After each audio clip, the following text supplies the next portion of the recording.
Lieutenant Katie Morris had been living at Outpost Harmony for 3 months when she first saw the eyes watching her through the vent. The outpost was a joint station between humans and the Velthari, built on a small moon at the edge of known space. It was meant to be a place where the two species could learn about each other. The humans came from Earth. The Velthari came from a world called Varith Prime, a planet with gravity 3 times stronger than Earth and filled with creatures that wanted to kill everything they saw. The Velthari were predators, real predators. They stood 7 feet tall on 6 powerful legs.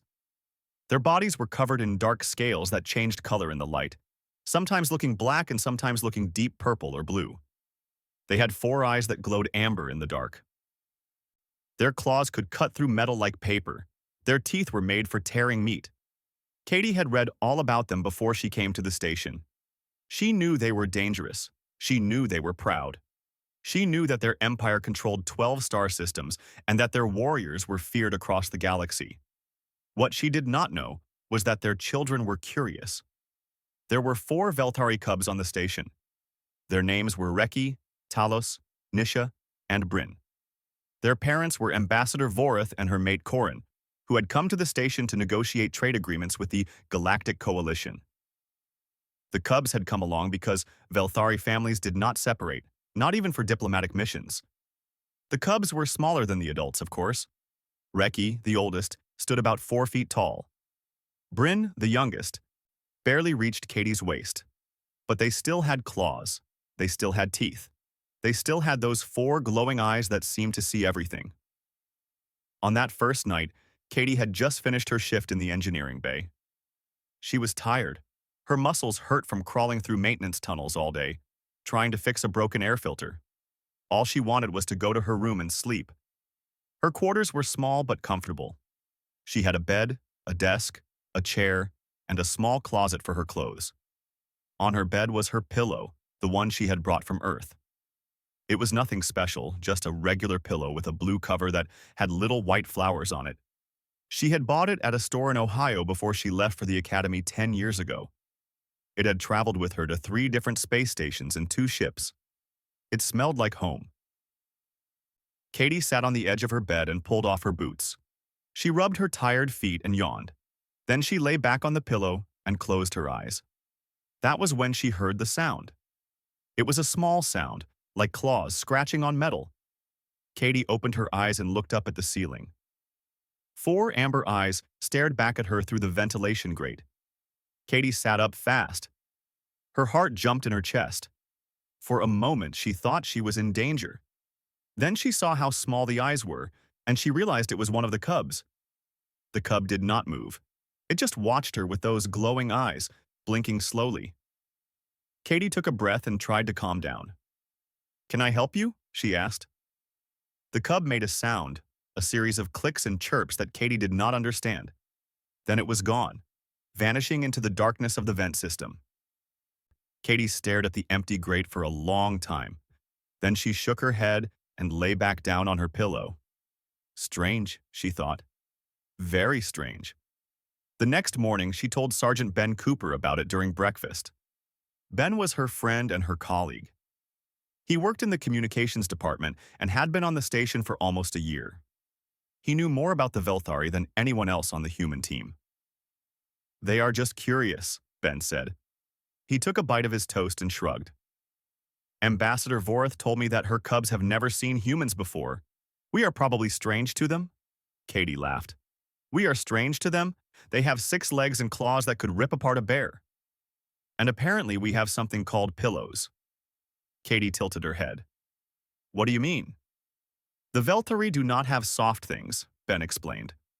"Their world has gravity so strong that everything has to be hard and dense to survive. Their beds are basically flat metal platforms. They do not use blankets or cushions or anything like that. So when they see us with our pillows and soft clothes, they do not understand it." Katie thought about this. She thought about her pillow at home on her bed, waiting for her.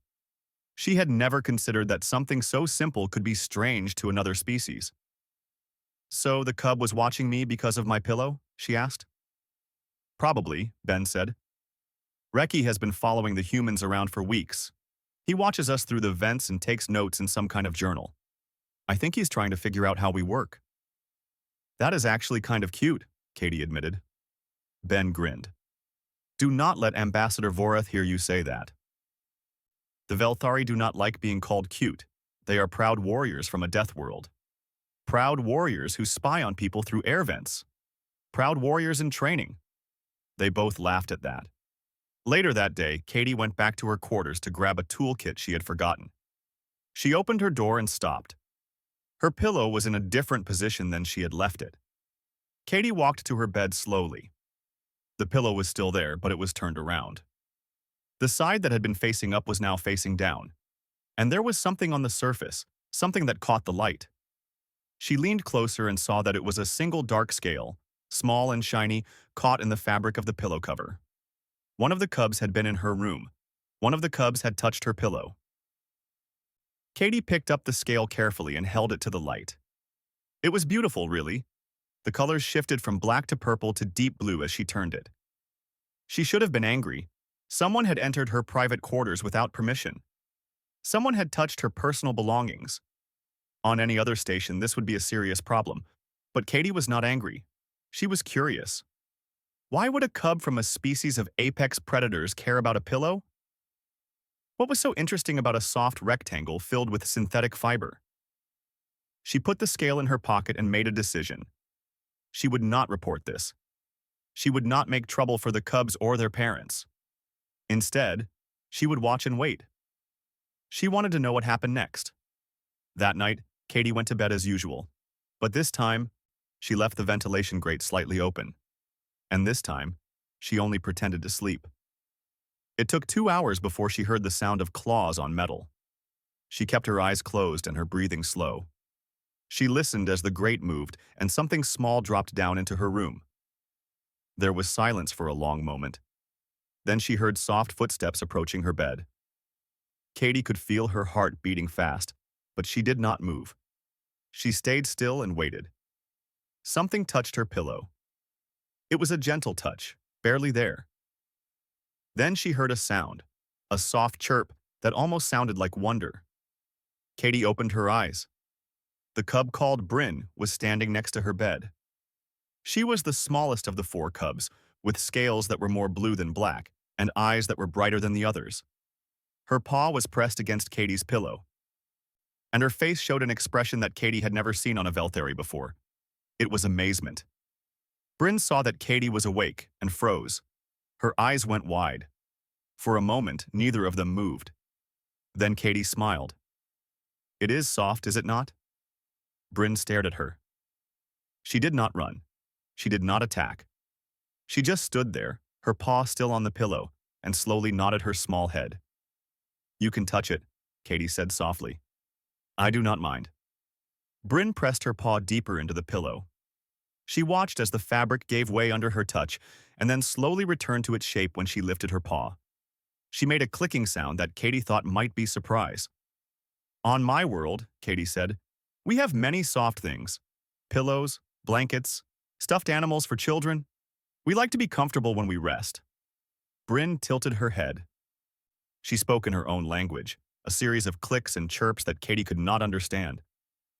But the meaning was clear from her face. She had never felt anything like this before.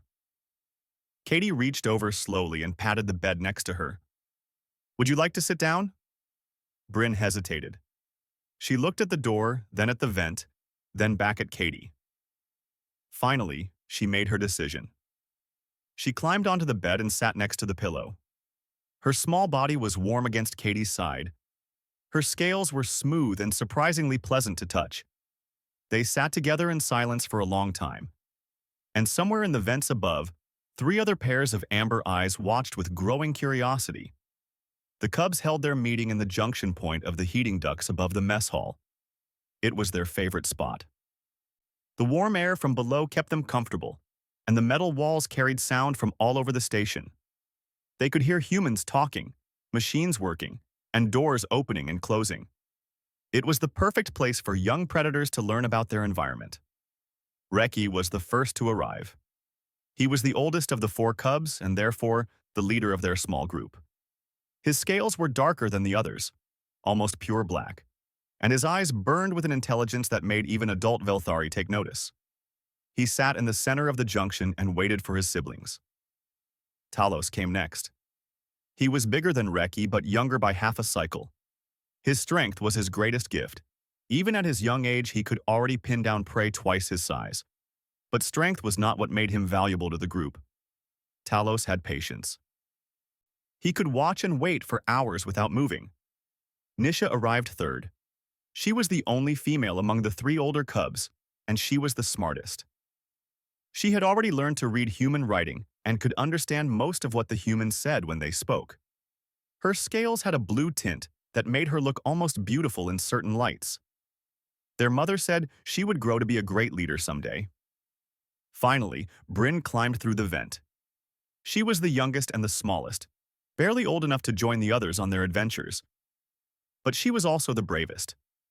While the others watched from safe distances, Bryn had actually gone into the human's room. She had touched the soft thing. She had sat on the human's bed. The others looked at her with new respect. "Tell us everything," Reki demanded. His voice was a series of clicks and growls that echoed in the metal space. Bryn sat down and wrapped her tail around her legs. "The human was not angry," she said. "She smiled at me. She let me touch her soft rectangle." "You touched it?" Talos leaned forward. "What did it feel like?" Bryn struggled to find the right words. On Vareth Prime, there was no vocabulary for softness. Everything there was hard, dense, built to survive crushing gravity and endless danger. The closest word she could find was the one they used for rotting meat, but that was wrong. The pillow was not rotting. It was something else entirely.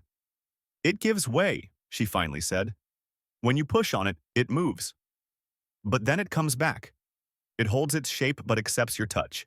It is like nothing we have ever known." The other cubs exchanged glances. "I have been watching the other humans," Nisha said. "They all have these soft rectangles, every single one. The one called Ben Cooper holds his against his chest when he sleeps. The one called Laura Patterson has 3 of them on her sleeping platform." "Why would predators need such things?" Reki asked. This was the question that had been bothering him for weeks. Humans were classified as persistence predators. They came from a Class 4 death world. Their ancestors had hunted prey by chasing it until it collapsed from exhaustion. They had tamed wolves and turned them into loyal companions. They had conquered their entire planet and spread across the stars. They should have been terrifying. And yet they carried soft things with them wherever they went. "Maybe the soft things have a purpose," Talos suggested. "Maybe they contain medicine or sedatives. Maybe the humans need them to sleep properly." Nisha shook her head. "I accessed the medical database. The soft rectangles are called pillows. They are filled with synthetic fiber or feathers. There is no medicine inside them. They serve no biological function except to provide comfort." "Comfort?" Reki repeated the word as if it were foreign. On Vareth Prime, comfort was weakness. Comfort meant letting your guard down. Comfort meant death. "The humans have a strange relationship with rest," Nisha continued. "Their sleeping areas are filled with soft objects. They use fabric coverings called blankets to keep warm instead of relying on their own body heat. Some of them even have small, soft sculptures in the shape of animals that they hold while they sleep." "That makes no sense," Talos said. "Why would a predator species embrace weakness?" Bryn spoke up. "Maybe it is not weakness." The others turned to look at her. "I sat with the human called Katie," Bryn said slowly. "She was not afraid of me. She did not see me as a threat. When I touched her pillow, she did not become defensive. She shared it with me." Bryn paused, thinking about what she had felt in that moment. She was kind. The word hung in the air between them. Kindness was not a Velthari concept. They understood loyalty to family and obedience to leaders. They understood the bonds of hunting parties and the respect between warriors. But kindness, the act of being gentle to someone for no reason at all, was something entirely different. "I want to understand more," Reki said finally. "We need to study one of these pillows properly, not just touch it briefly. We need to take one and examine it." "That would be stealing," Nisha pointed out. "The humans might become hostile if we take their possessions." We will return it, Reki said. We only need to borrow it for a short time, long enough to understand why it matters so much to them. The cubs discussed the plan for hours. They talked about which human to target, how to enter the room without being detected, and where to take the pillow once they had it. They argued and debated and finally came to an agreement. They would take the pillow belonging to Katie Morris. There were practical reasons for this choice. Katie's room was located near a maintenance shaft that connected to the vent system. She worked long shifts that kept her away from her quarters for most of the day. And most importantly, she had already shown kindness to Bryn. If they were caught, she was the least likely to react with anger.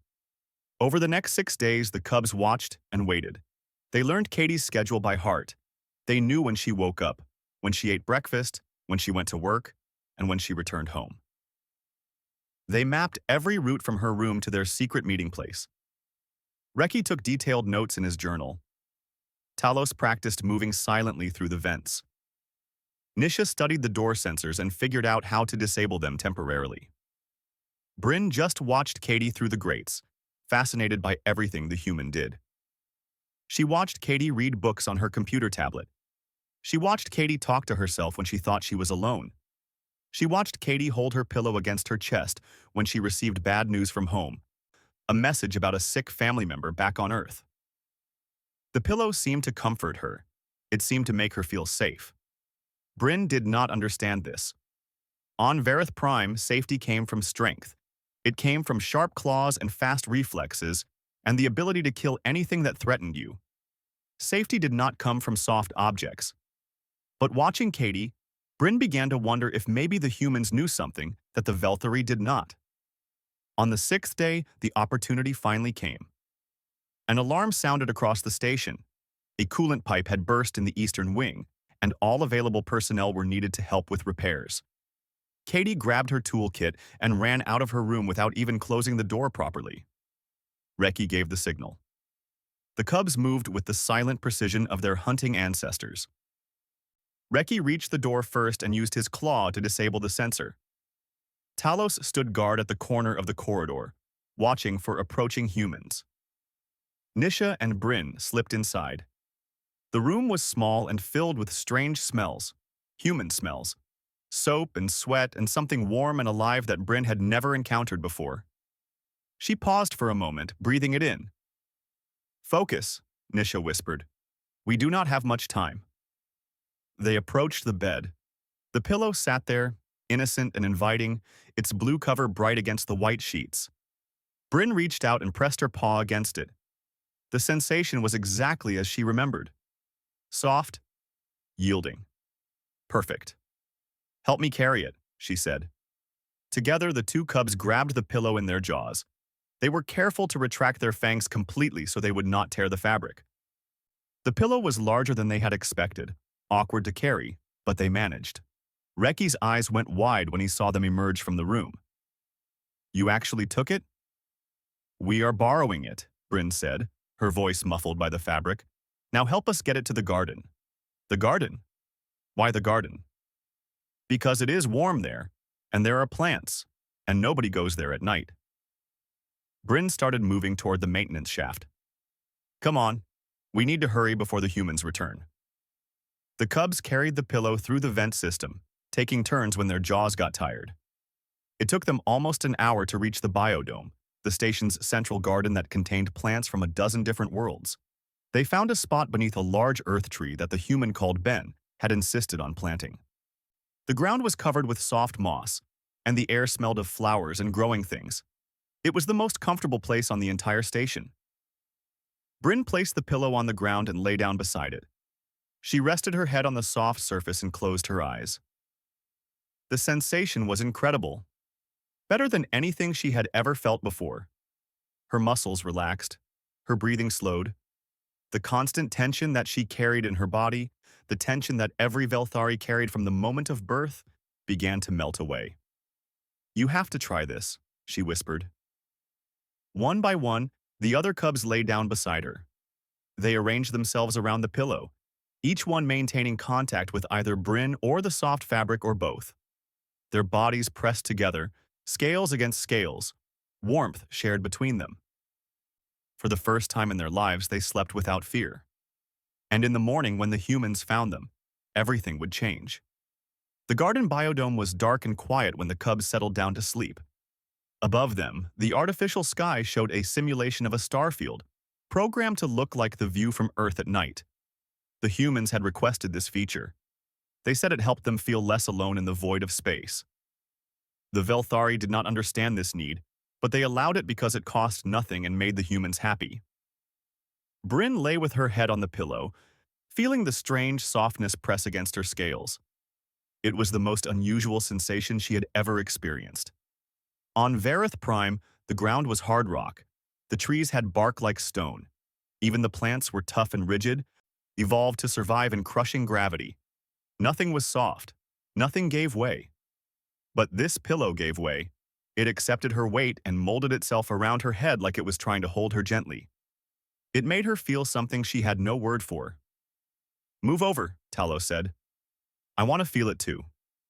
Bryn shifted slightly, and Talos pressed his own head against the edge of the pillow. His 4 eyes went wide. "This is strange," he said. "Very strange. But good strange." Nisha and Reki joined them, arranging their bodies around the pillow and around each other. Their scales touched, warmth passing between them. This was not normal behavior for Velthari cubs. They were taught from birth to maintain distance, even from siblings.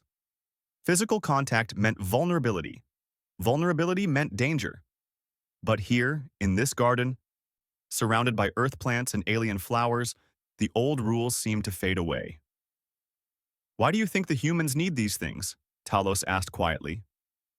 His voice was sleepy, relaxed in a way that Velthari cubs rarely allowed themselves to be. "I have been reading about Earth," Nisha said. "Their world is not as dangerous as ours. They have seasons with cold weather, so they evolved to seek warmth and comfort. They build homes with soft furniture. They wear clothes made of soft fabric. Comfort is part of how they survive." "That sounds weak," Reki said, but his voice lacked conviction.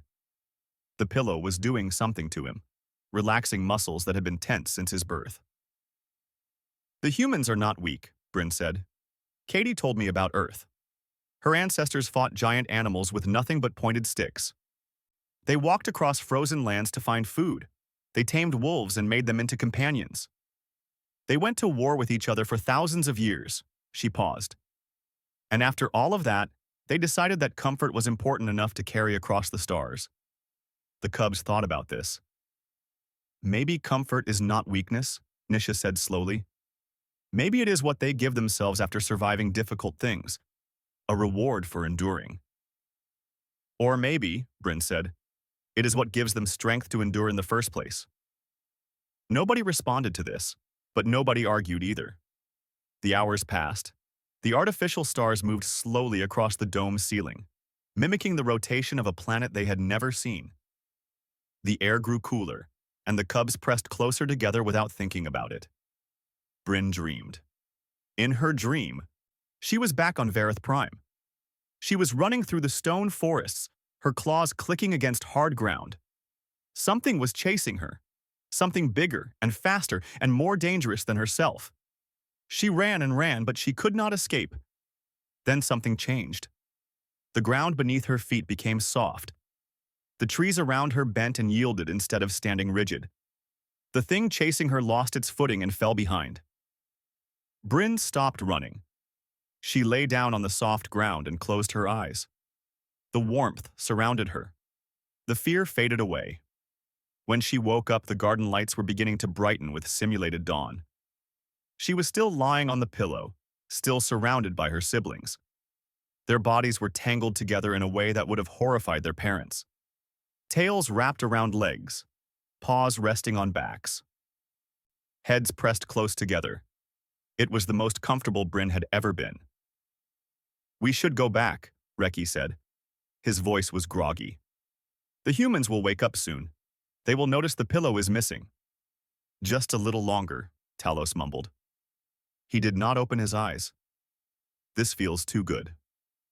"We promised we would return it," Reki insisted. But he made no move to get up. In the end, none of them moved. The lights grew brighter.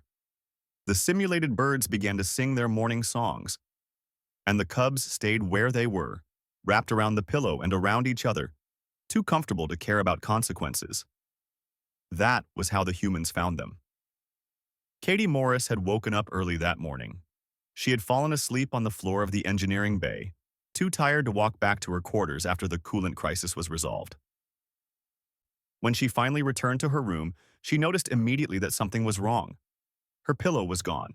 She checked everywhere, under the bed, behind the desk, in the closet. The pillow was simply not there. For a moment, she felt a flash of anger.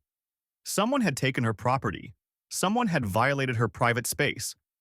Then she remembered the scale she had found days ago, the small, dark scale caught in the fabric of her pillow cover. The cubs. Katie closed her eyes and took a deep breath. She should report this. She should file a formal complaint with the ambassador. This was theft, plain and simple. But something stopped her. A memory of Bryn sitting on her bed, pressing her small paw against the pillow with wonder in her eyes. The way the cub had looked at her when Katie smiled. Maybe there was a better way to handle this. She found Ben Cooper in the mess hall, eating breakfast. "I need your help with something," she said. "What is it?" "I think the cubs took my pillow." Ben raised an eyebrow. "Took your pillow? Why would they do that?" "I do not know, but I need to find them before anyone else notices. If Ambassador Vorath finds out her children stole from a human, it could cause problems for the diplomatic mission." Ben nodded slowly. "The cubs like the garden. They spend a lot of time there when they think nobody's watching. That would be my first guess." They walked together to the biodome, taking the long way around to avoid the main corridors where other humans might see them. The door to the garden slid open silently, and they stepped inside. The sight that greeted them made Katie stop in her tracks. Under the big earth oak tree, the 4 Velthari cubs were sleeping in a pile. Their dark bodies were tangled together like puppies from a litter, scales pressing against scales, tails wrapped around each other for warmth. And in the center of the pile, clutched in multiple paws, was her pillow. Bryn's small head rested directly on the blue fabric. Her eyes were closed, her breathing slow and peaceful. Around her, the other cubs had positioned themselves protectively, each one maintaining contact with either their sister or the pillow or both. "Oh," Katie whispered. "Oh no." "What is wrong?" Ben asked. "That is the cutest thing I have ever seen." Ben looked at the sleeping cubs, their fierce predator bodies, their sharp claws, their gleaming scales, and the way they clung to each other and to the pillow like children afraid of the dark. "You are right," he admitted. "That is pretty cute." They stood there for a long moment, watching the cubs sleep.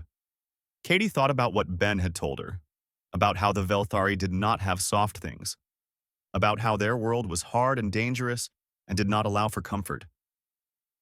These children had never felt anything soft before, and when they finally did, they had clung to it with everything they had. Reki stirred. One of his amber eyes cracked open and immediately fixed on the 2 humans standing at the edge of the clearing. For a long moment, he stared at them. Then, very deliberately, he closed his eye again. He was pretending to be asleep. "He knows we are here," Ben said. "Yes," Katie agreed. "He knows. He just does not want to leave." More humans began to arrive. Chief Medical Officer Laura Patterson, Communications Officer Sam Rivera, a few engineers who had come to check on the plants. They all gathered at the observation window, watching the sleeping cubs with expressions of wonder and amusement. "I have never seen Velthari sleep like that," Laura said quietly. "Their species does not pile together. The adults sleep alone, with their backs to walls, always ready for attack." "But these cubs are different," Sam observed. "Look at how they are positioned. Each one is protecting the others. They are vulnerable together." Katie looked at her pillow, at Bryn's small head resting on it so peacefully. She thought about all the nights she had spent clutching that same pillow after bad days. All the comfort it had given her when she felt alone in the vast emptiness of space. Maybe comfort was not weakness. Maybe comfort was what allowed you to be strong for others. I am not taking the pillow back, Katie said suddenly. The others turned to look at her. At least not yet, she added. Let them sleep. Let them have this for a little while longer. Laura nodded slowly. I will make sure nobody disturbs them. But Katie, we should probably tell Ambassador Vorath what happened. She needs to know where her children are. Katie felt a cold knot form in her stomach. Ambassador Vorath was a high-ranking diplomat from a warrior species. How would she react when she learned that her children had stolen from a human? How would she feel when she saw them lying together like this, vulnerable and soft? I will talk to her, Katie said. I will explain everything. Do you want me to come with you? Ben offered. Katie shook her head. No. This is something I need to do alone. She took one last look at the sleeping cubs. Bryn shifted slightly, pressing closer to the pillow, and made a soft chirping sound of contentment. Then Katie turned and walked toward the diplomatic wing of the station. She had no idea what she was going to say. Ambassador Vorath was in her office when Katie arrived. The office was large and decorated in the Velthari style. There were no chairs because Velthari preferred to stand or crouch on their 6 legs. The walls were bare metal, polished to a shine. The only decoration was a single banner with symbols that Katie did not recognize, probably something important from Velthari culture. Vorath herself was seated at a low desk, reviewing documents on a holographic display. She was enormous, even for a Velthari. 8 feet tall with scales so dark they seemed to absorb light. Her 4 amber eyes turned to Katie as the human entered, and Katie felt a chill run down her spine. This was an apex predator, a creature from a death world. Someone who could kill her with a single swipe of those massive claws. Lieutenant Morris, Vorath said. Her voice was deep and resonant, translated through the device she wore around her neck. I was not expecting a visit. Is there something you require? Katie took a deep breath. Ambassador, I need to tell you something about your children. Vorath's eyes narrowed slightly. What have they done? They are safe, Katie said quickly. They are not in trouble. But they did something last night that you should probably know about. And see. For a long moment, Vorath simply stared at her. Then she rose to her full height, towering over Katie like a mountain made of muscle and scales. Show me, she said. They walked together through the station corridors. Humans stepped aside when they saw the ambassador coming, pressing themselves against walls to give the massive Velthari room to pass. Vorath paid them no attention.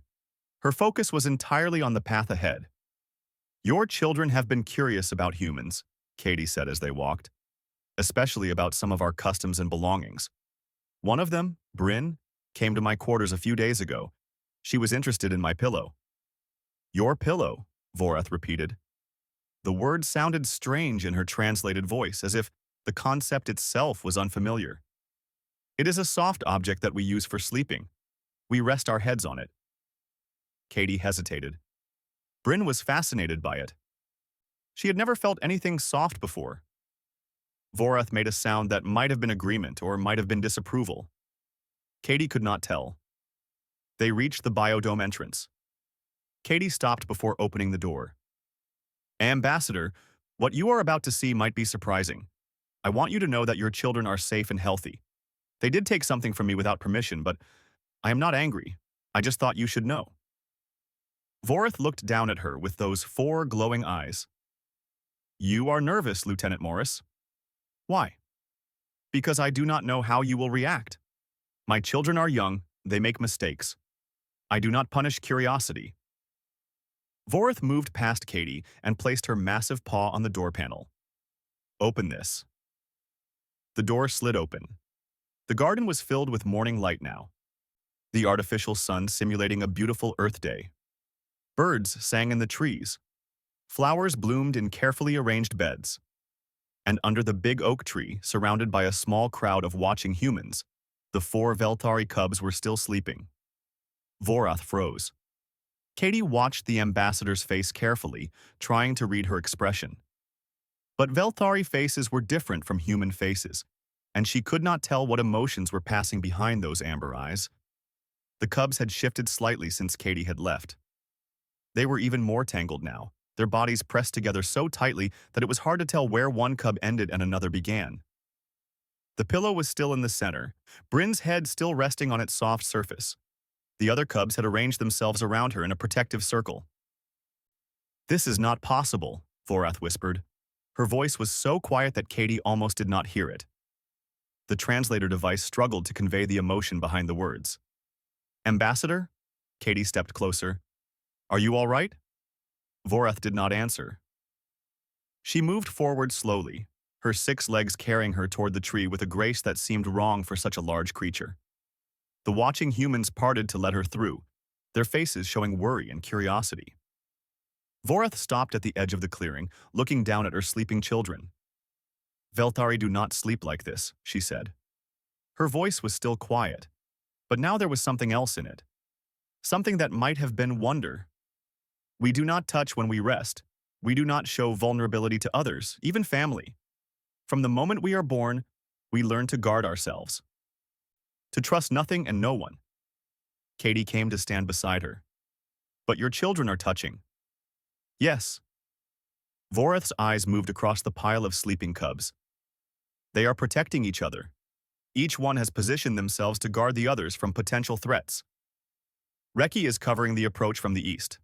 Talos is blocking the path from the west. Nisha is watching the tree branches above. And Bryn is in the center, the most protected position." "Is that bad?" Vorath was silent for a long time. When she spoke again, her voice had changed completely. It was soft and rough, as if she was fighting against emotions that her species did not usually express. "When I was young, my littermates and I fought constantly. We competed for food, for space, for our parents' attention. 2 of my siblings died before we reached adulthood. One to a predator, one to disease. But it could easily have been to each other." She paused. "That is how Velthari are raised.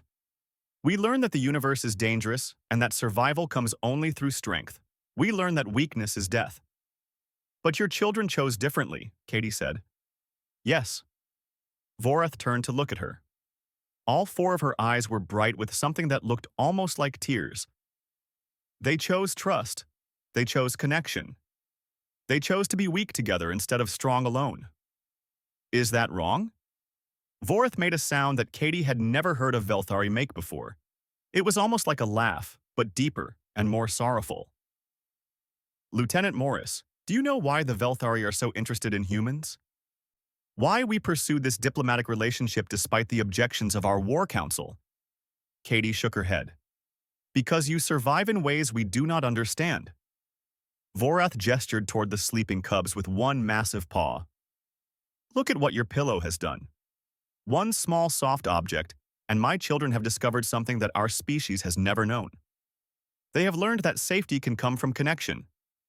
That vulnerability shared is not weakness but strength."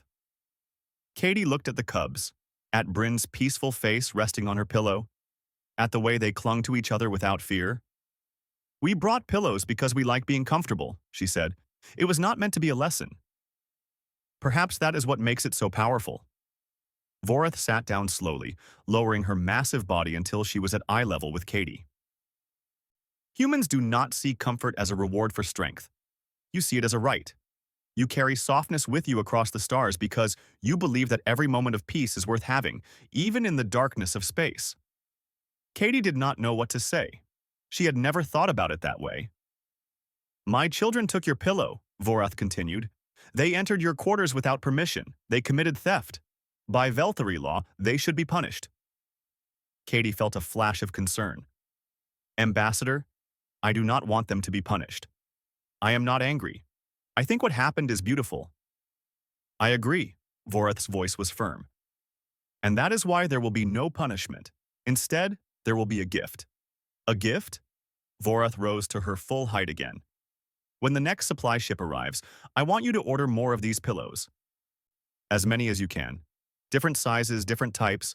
I will pay for them from my personal accounts." Katie blinked. "You want to give your children pillows?" "I want to give them a choice." Vorath looked down at the sleeping cubs one more time. "I was raised to believe that comfort was weakness, but my children have shown me something different. They have shown me that comfort can be the foundation of trust, and trust can be the foundation of something greater. She turned and began walking toward the exit. Wait, Katie called after her. What should I do now? Should I wake them up? Vorath paused at the door. Let them sleep, Lieutenant Morris. Let them have this morning of peace. She glanced back over her shoulder. And when they wake, tell them that their mother is proud of them. Then she was gone. Katie stood alone in the garden, surrounded by humans who had witnessed something they did not fully understand. She looked at the sleeping cubs, at her pillow clutched in their paws, and felt tears forming in her own eyes. These children had grown up on a death world. They had been taught that vulnerability meant danger, and yet, when they found something soft and gentle, they had not rejected it. They had embraced it. Maybe that was the real lesson here. Not that humans were special for having pillows, but that any species, no matter how fierce, could learn to value gentleness if given the chance. Katie wiped her eyes and smiled. The cubs were starting to stir. Bryn yawned, showing her small, sharp teeth. Reki opened one eye and immediately noticed Katie watching him. Good morning, Katie said softly. Did you sleep well? Reki stared at her for a long moment. Then, slowly, he nodded. Your mother came to see you, Katie continued. She said to tell you that she is proud of you. Reki's eyes went wide. He sat up quickly, accidentally disturbing the others. They woke in a pile of confused chirps and tangled limbs, blinking in the morning light. Mother was here? Nisha asked. Did she see us like this? Yes, Katie said. She saw everything. The cubs exchanged worried glances. Katie could see fear in their eyes, the expectation of punishment and shame. She was not angry, Katie said gently. She thought it was wonderful. Bryn looked up at her with those bright amber eyes. Really? Really? Katie crouched down so she was at their level. And she is going to order more pillows for you. Lots more. So you can sleep like this every night if you want. The cubs stared at her in disbelief. Then Bryn made a sound that Katie had never heard before, a high-pitched trill that seemed to express pure joy. We can keep sleeping together? She asked. You can do whatever makes you happy, Katie said. Bryn launched herself at Katie, wrapping her small arms around the human's neck. Her scales were smooth and warm against Katie's skin. The other cubs joined in, surrounding Katie with their bodies, pressing close like the pack of predator puppies they had somehow become. And in the center of it all, slightly squished but still intact, was the pillow. Katie laughed and hugged them back. Sometimes the universe surprised you. Sometimes the most dangerous creatures turned out to be the most gentle. And sometimes all it took to change everything was one small, soft thing carried from home. 3 weeks passed after that morning in the garden. The supply ship arrived on schedule, carrying the usual cargo of food, equipment, and personnel supplies. But hidden among the standard deliveries were 47 pillows of various sizes, shapes, and softness levels. Katie had ordered them herself, using the credits that Ambassador Vorath had transferred to her account. There were small pillows for cubs and large pillows for adults. There were firm pillows and soft pillows, and pillows filled with memory foam that molded to whatever pressed against them. There were pillows in every color, from deep blue to bright red, to a gentle purple that reminded Katie of the shifting colors in Velthari scales. She arranged them all in the cargo bay before calling the cubs to come see. The 4 young Velthari arrived together, as they always did now. They walked side by side with their scales touching, no longer hiding their closeness from others. In the weeks since that night in the garden, they had changed. They still had their claws. They still had their teeth. They still looked like predators from a death world. But they also looked like friends. What is all this? Reki asked, his eyes moving across the mountain of pillows. These are for you, Katie said. And for your parents. And for anyone else on the station who wants one. Bryn stepped forward slowly. Her eyes were wide as she looked at the different pillows, so many colors and shapes and sizes. She reached out one paw and pressed it against a large purple pillow that was almost as big as she was. For us, she whispered. All of them? All of them, Katie smiled. Your mother ordered them. She wanted you to have choices. The cubs looked at each other. Then, without any signal that Katie could see, they all moved at once. They dove into the pile of pillows, chirping and clicking with joy. They rolled and bounced and pressed their faces against the soft fabric. They grabbed pillows in their jaws and threw them at each other. They buried themselves until only their glowing eyes were visible. Katie laughed and stepped back to give them room. Other humans began to gather, drawn by the sounds of happy cubs. Ben Cooper arrived first, followed by Laura Patterson and Sam Rivera. They watched the Veltari children play with expressions of pure delight. "I never thought I would see this," Laura said quietly. "Predator cubs from a death world, playing like kittens." "They are children," Katie said. "All children play, even the dangerous ones." Ambassador Vorath arrived a few minutes later. She had to duck to fit through the cargo bay door, her massive body filling the entrance. The cubs froze when they saw her, pillows still clutched in their paws. "Mother," Reki said. His voice was uncertain. "We were just—" Vorath crossed the room in 3 strides. She reached down and picked up a large black pillow, examining it with her 4 amber eyes. For a long moment she said nothing. Then she pressed the pillow against her chest. "It is soft," she said. Her voice was thoughtful, as if she was discovering something new. "Very soft." The cubs stared at her in shock. Vorath looked down at them and made a sound that Katie was beginning to recognize as Velthari laughter.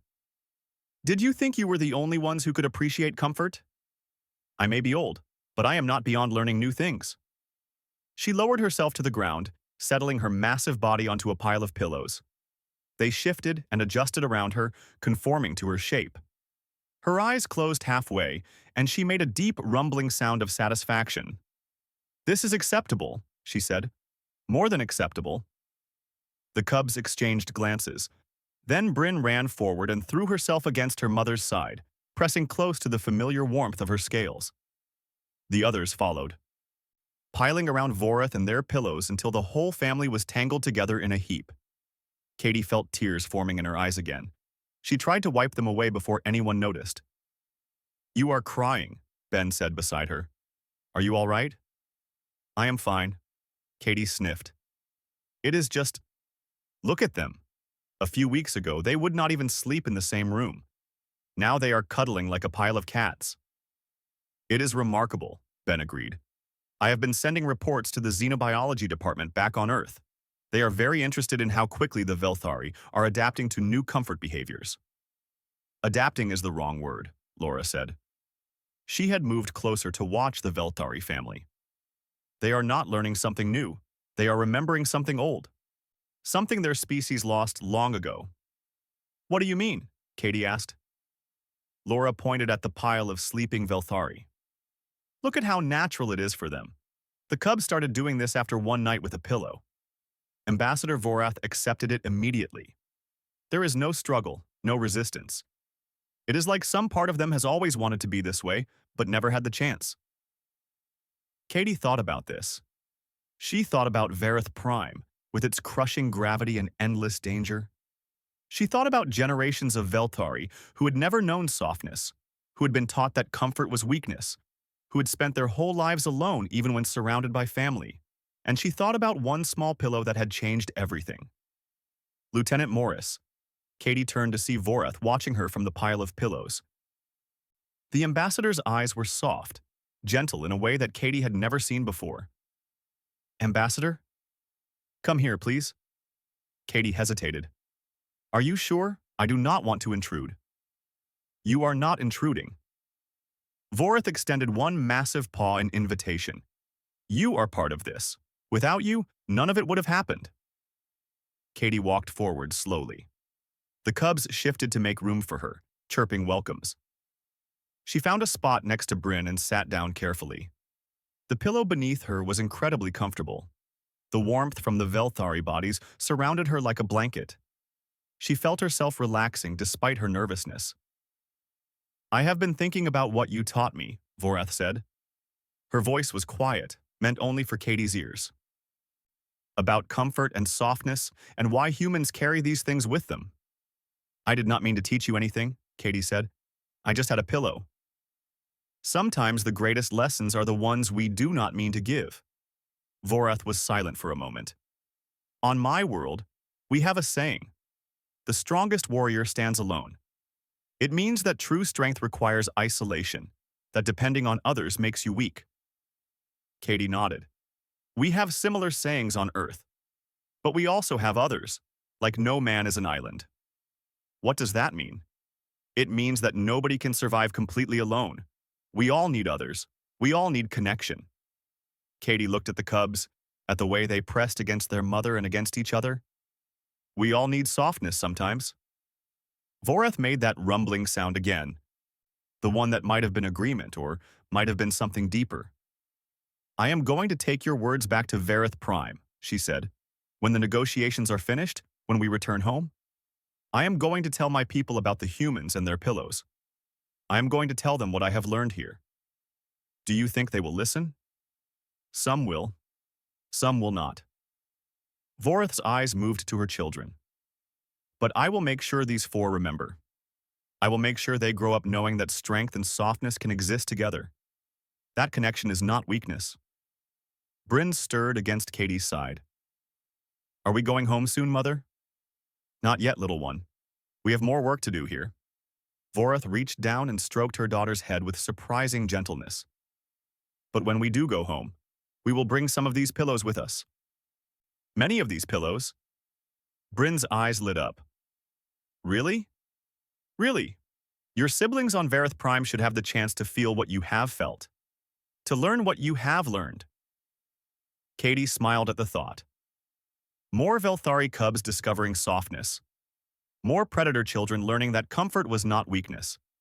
Maybe someday, the whole species would change because of one night in a garden and one pillow stolen by curious cubs. The hours passed. More humans came to see the Velthari family resting together, and many of them ended up joining the pile. By the end of the day, the cargo bay had become an unofficial gathering place, filled with pillows and people and the quiet sounds of peaceful rest. Ben Cooper was there, leaning against a large blue pillow while he reviewed his reports. Laura Patterson was there, making notes about the psychological benefits of interspecies bonding. Sam Rivera was there, recording everything for the station archives. And Katie was still in the center of it all, surrounded by Velthari cubs, feeling more at home than she had in years. Hey, Katie, Ben called from across the room. I am going to send a message to my family back on Earth. What should I tell them about what happened here? Katie thought for a moment. Tell them that sometimes the smallest things can change the universe. Tell them that comfort matters. Tell them that even the fiercest predators can learn to be soft. Ben nodded and went back to his writing. Bryn pressed closer against Katie's side. Thank you, the cub whispered. For the pillow. For everything. Katie hugged her gently. Thank you for being brave enough to try something new. It was not brave. I was scared the whole time. That is what brave means, Katie said. Doing something even when you are scared. Bryn thought about this. Then she closed her eyes and drifted off to sleep, her small body warm and trusting against Katie's. Around them, the station continued its work. Diplomats negotiated. Engineers maintained systems. Scientists conducted experiments. The great machine of interspecies cooperation turned on, just like it always had. But something had changed. Something small and soft and important.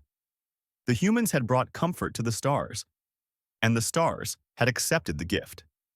In the official reports, the incident would be described as a significant cultural exchange between species. The diplomats would call it a breakthrough in understanding. The scientists would write papers about behavioral adaptation and psychological bonding. But Katie would always remember it differently. She would remember the feeling of Bryn's scales against her skin, the sound of cubs chirping in their sleep, the sight of Ambassador Vorath, fierce warrior of a death world, hugging a pillow against her chest with eyes full of wonder. She would remember that sometimes the universe did not need weapons or treaties or grand gestures. Sometimes it just needed something soft to hold. And that was enough. The end.